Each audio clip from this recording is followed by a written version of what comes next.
Hi everybody, I hope you're enjoying the video lessons on my website. Just wanted to give you a real quick lesson on power chords and just a different way that you can use them.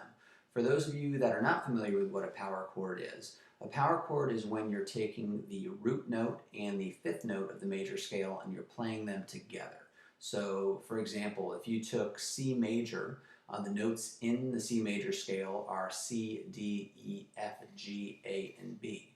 So the root note is the C, and the fifth note of that scale is the G. So anytime that you play a C and a G together, that's giving you a power chord.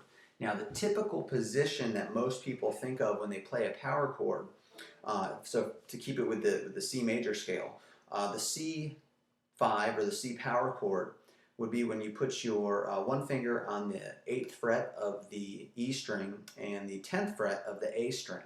And you play those two notes together. Okay?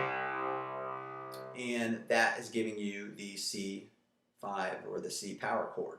Now, the great thing about that chord shape and most chord shapes is that they're movable. So depending on if you want to get a different chord, you can just move that shape.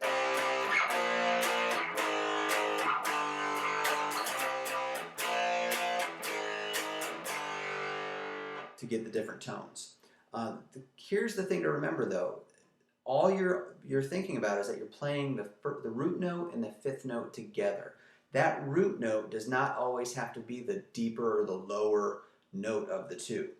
So when you look at the C major scale, so C, D, E, F, G, A, B, and then it starts over again, C, you could technically play that same G on the A string, 10th fret, but play the C that's on the 10th fret of the D string. So play those two together, and that's giving you the C5 or the C power chord as well. So this and this are the same exact chord. It's just played slightly differently.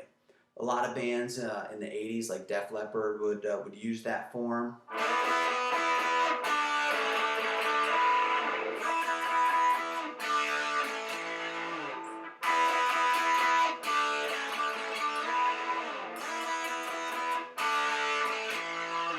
And it basically accomplishes the same thing. It's a real easy shape to move, an easy chord to use.